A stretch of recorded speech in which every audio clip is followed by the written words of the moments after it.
Bonsoir à tous, bonsoir à toutes.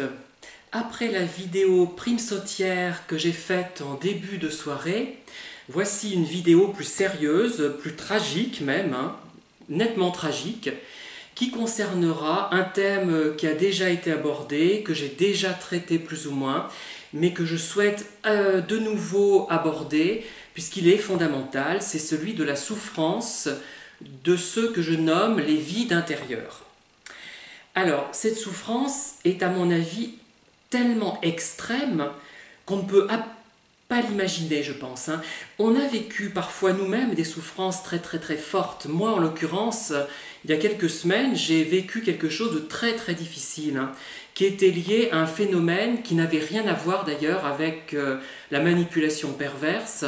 Je ne vous dirai pas de quoi il s'agit, ça n'a pas d'intérêt.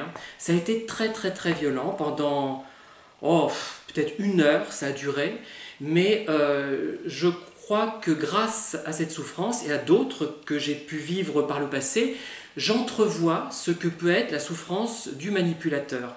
Même si la cause de cette souffrance n'est pas la même, mais ça renvoie quand même à des choses peut-être similaires, et cette souffrance du pervers va provoquer chez ces personnes un flot de propos orduriers, de méchanceté extrême, d'attitudes très pénibles, très dévastatrices pour les victimes.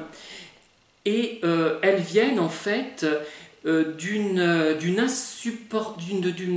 chose qu'ils ne peuvent pas supporter, c'est-à-dire ils ne peuvent pas supporter d'être remis en question, même sur des points très légers, d'être un tout petit peu rejetés même, puisque ça renvoie à des souffrances passées. Et là, je vais peut-être plonger finalement moi aussi dans la psychanalyse, parce que je me dis que s'ils prennent mal, par exemple, une petite remarque apparemment anodine, ce n'est pas un prétexte à mon avis, c'est que ça stimule en eux, ça réactive en eux une très grande souffrance, et qui correspond à quelque chose qu'ils ont peut-être vécu. Enfin, on va être prudent parce que je ne veux pas me lancer dans une psychologie de bazar, je veux seulement réfléchir sur la question, qui leur renvoie à une frustration très grande, à une situation dans laquelle ils ont été dévalorisés par le passé et qui a été insupportable.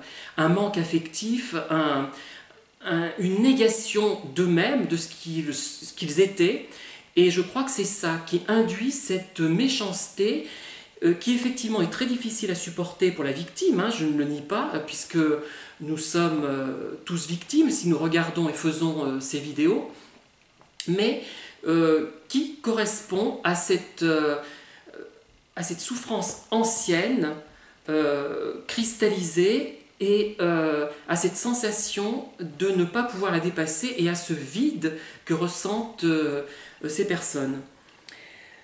Et je dirais que je distingue en fait 2 sortes de situations de vide intérieur. Voilà. Enfin, ce ne sont pas des profils, mais 2 types de situations dans lesquelles ils peuvent se trouver. Alors, d'un côté, on peut avoir par exemple un vide intérieur qui est marié, qui a un compagnon, une compagne. Donc, j'ai envie de dire que le harcèlement se porte sur la compagne préférentiellement, ou sur le compagnon.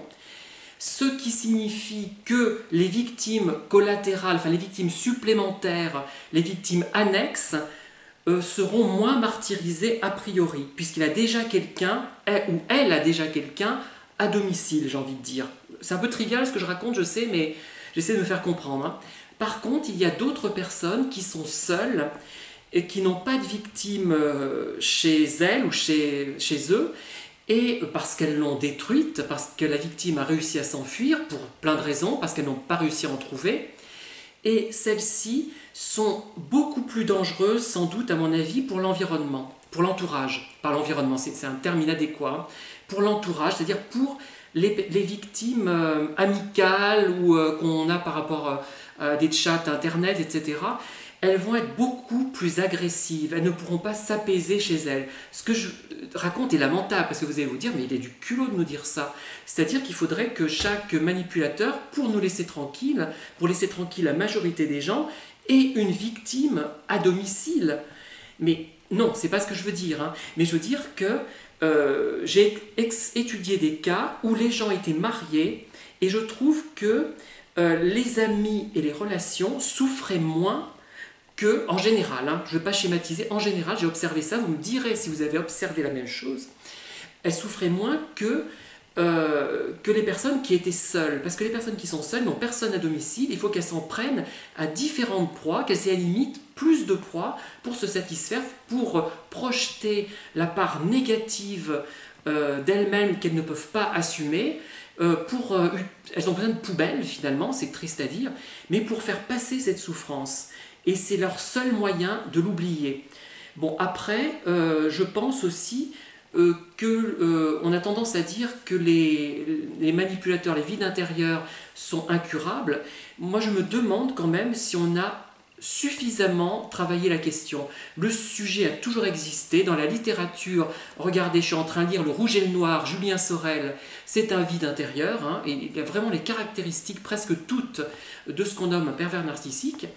Et c'était en 1830 que et le vrai personnage a existé en 1828, il a été exécuté d'ailleurs, hein, dont s'est inspiré Stendhal. Et je suis en train de le lire, je vous en parlerai.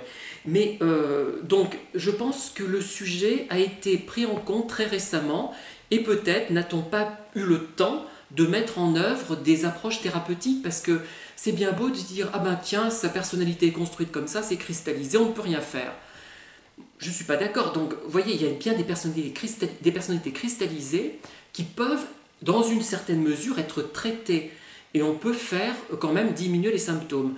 Voilà, donc je vais peut-être commettre une hérésie en racontant ça, mais tant pis, c'est ce que je pense à ce moment-là, aujourd'hui. Peut-être que demain je penserai autre chose parce que j'aurai fait des lectures, j'aurai réfléchi, ce qui explique que je change d'idée. Ce n'est pas des lubies, c'est pas parce que je suis un crétin, c'est pas ça, hein. Ceux qui pensent ça, je suis peut-être un crétin, mais pour d'autres raisons, pas pour celle-là. Au contraire, la réflexion et l'intelligence, quelqu'un d'un peu futé évolue sans cesse dans ses conceptions, il réfléchit. Bon, il garde les mêmes bases, évidemment. Je ne vais pas dire, oh, subitement, les manipulateurs pervers sont des saints.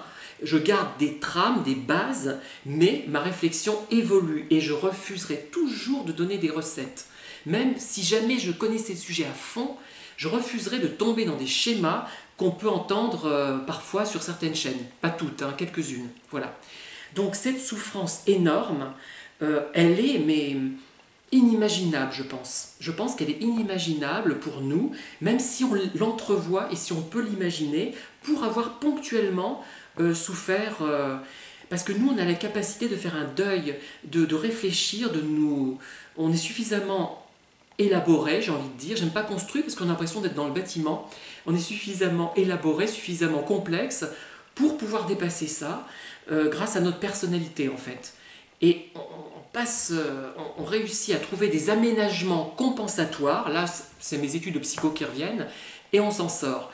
Mais j'ai cru à un moment donné, je me souviens d'expériences que j'ai eues, de grandes souffrances, et je me dis c'est ça à peu près ce qu'ils doivent ressentir, mais tout le temps, ou très souvent, quand ils n'ont pas de victime sous la main. Ça ne les excuse pas, mais ça permet de mieux comprendre quand même cette attitude, mais haineuse à un point, mais inimaginable. Hein. On est confronté à des choses, mais on se dit, mais c'est pas possible. Quelqu'un d'heureux ne serait pas haineux à ce point-là. C'est pas possible. Ce ne sont pas des gens heureux, ce sont des gens profondément malheureux. Voilà. Bon, ça on le sait, mais je tiens à le redire parce que je l'ai vraiment senti. J'ai vraiment ressenti comme ça maintenant. Voilà. Bon, ben, ça n'excuse pas, et ça n'excuse pas tout ce qu'on peut mettre en œuvre pour les neutraliser, hein, bien évidemment. Mais peut-être qu'on s'est trop découragé au niveau du traitement. Il y aura peut-être des solutions, des thérapies qui se mettront en place. C'est trop récent la découverte de cette pathologie pour que, je pense, il y ait assez de prise en charge. Voilà. Bon, c'est un discours qui vaut ce qu'il vaut. Vous en ferez ce que vous voulez. Si ça ne vous plaît pas, passez à la vidéo suivante. Et puis mettez un pouce à l'envers. Et désabonnez-vous, je vous le conseille. Voilà. Et allez voir un autre gourou. Allez, à bientôt, bonne soirée et merci pour vos commentaires.